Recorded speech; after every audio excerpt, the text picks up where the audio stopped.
I don't know who watches. I mean, I get Dead Wolf says he watches every once in a while, and once in a while I hear a little something from the Archbishop, like I think a year ago. But otherwise, I don't really get like, even if I get 100 views on my channel, I don't really have evidence. So let's say I put up a short video and I get 1,000 views on it.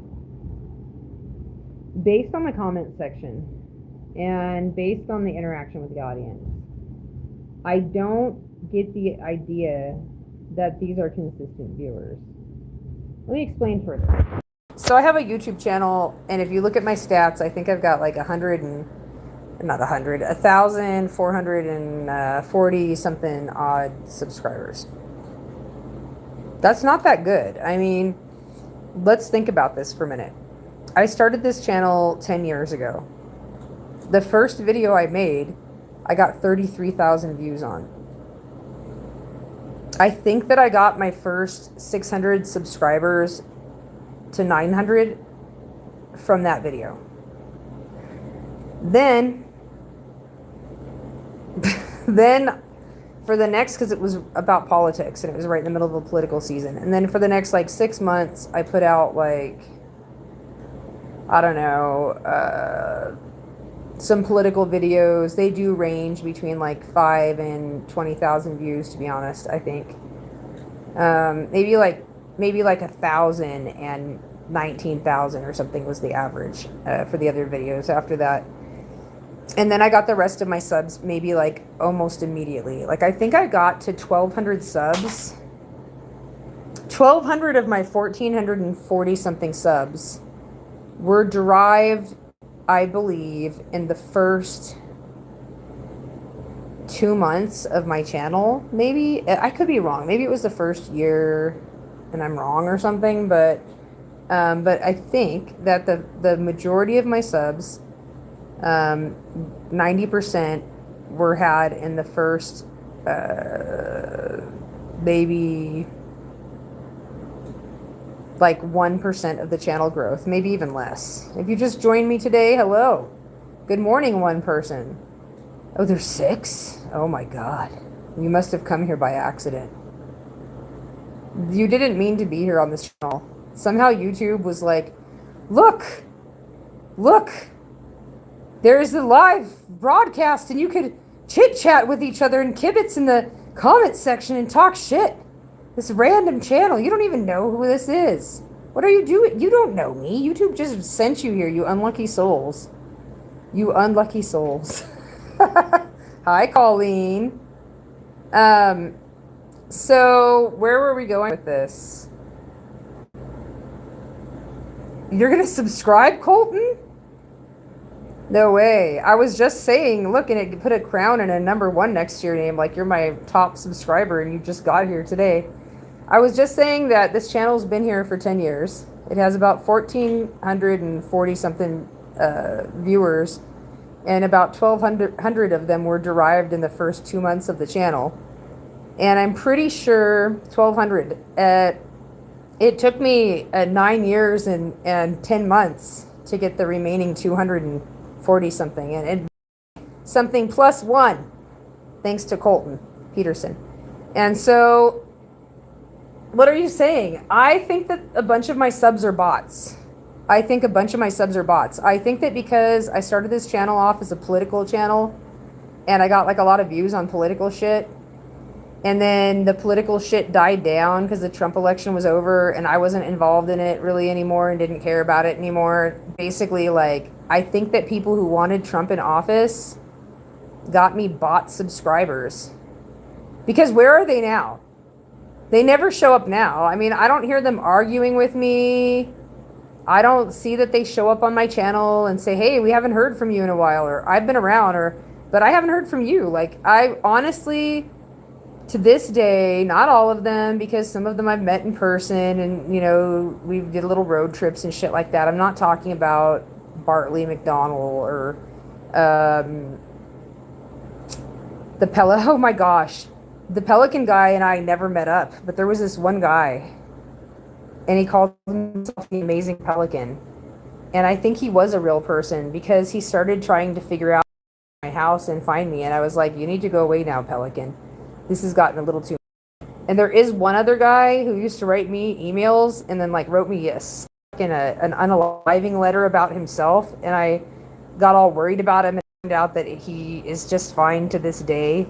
And that was like 10 years ago. He was like, I think I might unalive myself. He wrote me that privately. Like, he started watching my politics, and then he was like, wrote me a private letter, and like, I told him, message me and I'll talk you out of it. And I like fucking stayed up all night one night to talk him out of killing himself, and he never messaged me.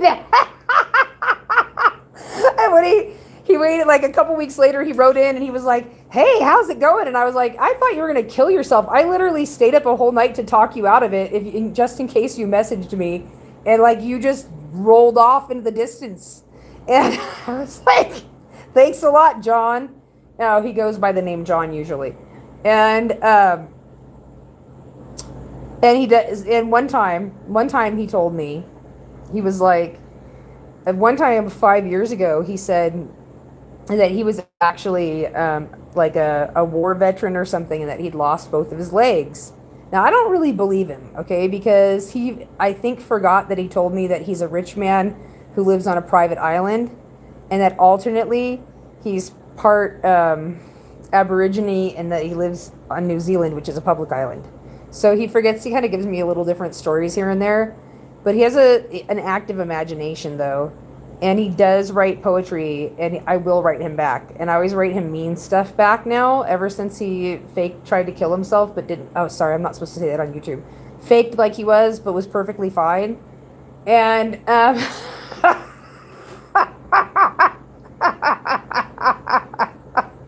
oh, yeah. You can actually go see his channel. He'll make a channel, and he'll upload a video or two to it periodically. If you go to my comment section, he's one of the few people in my post-it section where the person who has the channel writes things. Look underneath those, scroll back a year, and keep going for the next 9 years back before that. You'll see him with many different handles, but it's him. So I guess a few of them are real. But otherwise, I think Dead Wolf and the Archbishop, who sometimes rolls around here, are real. I have been on Jeffrey Doherty's Rokefin page when he was down and out and off YouTube.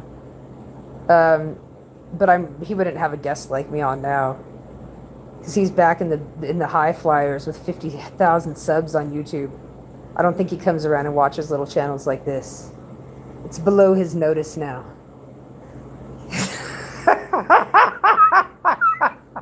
But when he was kicked off Rokefin, I was over there.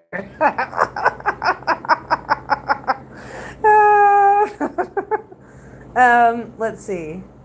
Oh, he wasn't kicked off Rokefin. He was kicked off YouTube. Now he's in the big times. I'm sure he doesn't have time for the small folk on the side of the road who are just agents of chaos. He's got too many schemes now, like the other schemers. Just forget it. You know what? I was watching Batman this morning, and I was watching the scene with Harvey Dent, and I was really getting into it, and I was imagining I was Batman. Not Batman. I wouldn't be Batman. I don't want to be Batman. No, I was imagining that I was the Joker in that white nurse gown. Right when he's leaving. Do you guys know what I'm talking about with Harvey Dent? Harvey Dent's in the hospital, his girlfriend's gone, his career's over, his face is boiled off, and he thinks he's going to get the Joker, but the Joker has this talk with him. And he recruits him, really, to become an agent of chaos. And so his first move as an agent of chaos is to say that whether he'll kill the Joker or not is based on the flip of a coin. And then he goes from there. So astrally, I was getting into the part. I was like, oh, the fucking Joker. Now, let's see. Now I have 3 people here. I'm feeling the pressure, like they're going to get bored. Oh, what am I going to talk to them about? Okay, I'll tell you what I was talking to you about before you showed up. Don't act like you're too cool for school. When did the crocodile hunter die, and how? Alexa will help. Steve Irwin died on September 4, 2006 after a short-tailed stingray's barb pierced his chest and heart while filming in the Great Barrier Reef. How many years had he been working with wild animals when this happened? I don't work with wild animals. How long had Steve Irwin been working with wild animals when he was killed by the stingray? Steve Irwin had been working with wild animals publicly for about 15 years, from 1991 until his death in 2006. Very good. Penn and Teller, I remember those two. How long had they been working with animals, and what ended up happening to one of them? Penn and Teller aren't known for working with animals. They're magicians who've performed together since 1975. They've built a comedy magic career. My apologies. What are the two guys who used to work with the Wildcats out in Las Vegas? The two performers were Siegfried and Roy. That's right. A German-American magic duo who headlined a Las Vegas show with white lions and tigers. Their act ran from 1990 until 2003, when Roy Horn was severely injured by a tiger. So the crocodile hunter went for 15 years without a severe injury, and with these Siegfried and Roy, the one went about 13 years. Steve Irwin worked with wild animals for about 15 years before his fatal stingray accident, and Siegfried and Roy's Las Vegas Big Cat Show ran roughly 13 years until Roy was severely injured by a tiger. How many years did he have to spend in rehabilitation before he got his skills back, and did he ever get them all the way back? Roy Horn spent roughly 5 years in rehabilitation after the 2003 tiger attack. He never fully regained his original performing abilities, retiring in 2010 with lingering injuries. How long was he in physical therapy? Roy Horn underwent roughly 5 years of physical therapy and rehabilitation after the 2003 tiger attack. Can you name any other performers who have similar parallels? Other performers with similar wild animal dangers include SeaWorld trainer Don Bronshow, who drowned by an orca, tiger handler Ryan Easley, fatally mauled, director Noel Marshall, who endured repeated lion bites on Roar set, and a Las Vegas acrobat attacked by a leopard in 1976. Just in the last 10 years. And can you give me an average about how long these people work with wild animals before they get turned on? In the past decade, documented cases show performers often spend about a dozen years or more with wild animals before a serious incident occurs. Steve Irwin worked 15 years, Roy Horn's Vegas show ran 13 years before the tiger attack. Precise statistical averages aren't available, but these examples suggest roughly a decade of exposure before a dangerous event. What about the guy with the orcas? Can you give us a little bit more information on that? Nice to have you back. Did you get your coffee, Colton? Peterson. Oh, I used to have a Julian Peterson on my channel. His name's Brandon. He's a sweetheart. Can you tell us more information about the guy with the orcas? Dawn Bronshow worked with SeaWorld's orcas from 1994 until her death in 2010, a 15-year career. She was killed by the male orca Tilikum during a Dine with Shamu show on February 24, 2010, when he pulled her into the water and she drowned from blunt force injuries. So she had worked with this orca for 15 years, successfully in front of crowds, and then one day in front of a crowd, the orca just pulls her in the water and kills her. Dawn Bronshow worked safely with orcas for 15 years. Then during the 2010 Dine with Shamu show, Tilikum pulled her into the pool and she drowned from blunt force trauma.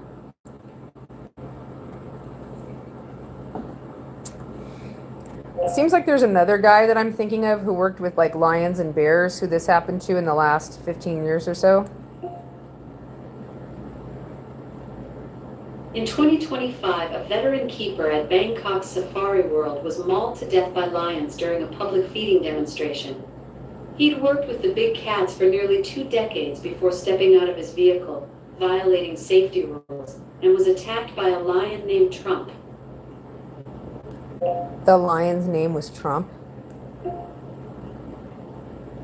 Yes, the lead lion was a 10-year-old male named Trump. Wow. Okay. There's a white guy that I'm thinking of who was real famous for working with wild animals, and he thought he was real safe too, and he died also. Do you know who I'm talking about? You're likely thinking of Ettore Weber, an Italian circus performer who spent decades training big cats. In July 2019, while rehearsing with 4 tigers, a dominant male pounced on him, and he succumbed to severe spinal injuries. Alexa, what would you say the moral of this story is if you were authorized to say so? Wild animals remain fundamentally unpredictable despite years of training. No amount of experience guarantees safety when working with creatures that retain their natural instincts.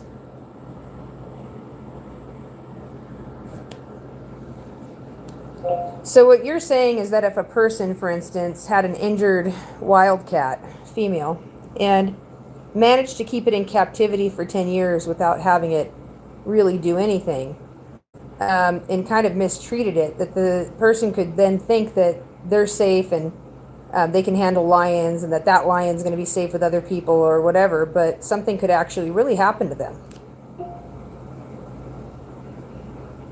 Even a decade of keeping a lion, or any big cat, in captivity doesn't erase its wild instincts. Mistreatment only heightens unpredictability. So they could end up mauled to death. Even after a decade, a lion's wild instincts remain. Mistreatment or triggers can still lead to a fatal attack. Do you think that narcissists who deal with humans and think that they get away with mistreating people ever really think about the fact that 5% of people who are statistically just like them like to turn on their own? Narcissists typically believe they're exceptional and immune to consequences that affect others. They rarely consider that their own tactics might be used against them by similar personalities. I hear you, because I watch Professor Sam Vaknin's, and he's a diagnosed narcissist who writes and reviews peer researched literature on narcissism and is one of the world's experts, apparently. And he's posited a complete theory on a right to left hemispheric block in basically an image that is used to utilize energy from other people's right hemispheres for the narcissist, because the right and left hemisphere are no longer in a cohesive communication, not like in a physical way, but in an actually sort of like sort of like an understanding. I don't want to say metaphysical way, but in like the understanding we have of the right and the left, not literally. And so from his perspective, he had another narcissist turn on him, and he was really stunned. And I had just watched the Yale baby study. And when I watched the Yale baby study, I was like, holy shit, yeah. Something went wrong. It turns out that 1 out of 5 people, you don't want to know what they would do to you. Yes, this is in Andrew Bustamante, the CIA book author's book. That's the first thing the CIA taught them. But out of those 20%, according to the Yale baby study, 5% of them will turn on their own at any given time. Even though they look loyal, you don't know when the other shoe is going to drop. Then you've got this whole thing of the masses, right? What about the masses? Do you really think they're safe? You know, that you may have gotten 1 or 2 of them and you think you're a good old lion tamer, but the day is going to come and the Joker will be at your bedside, and then what are you going to do?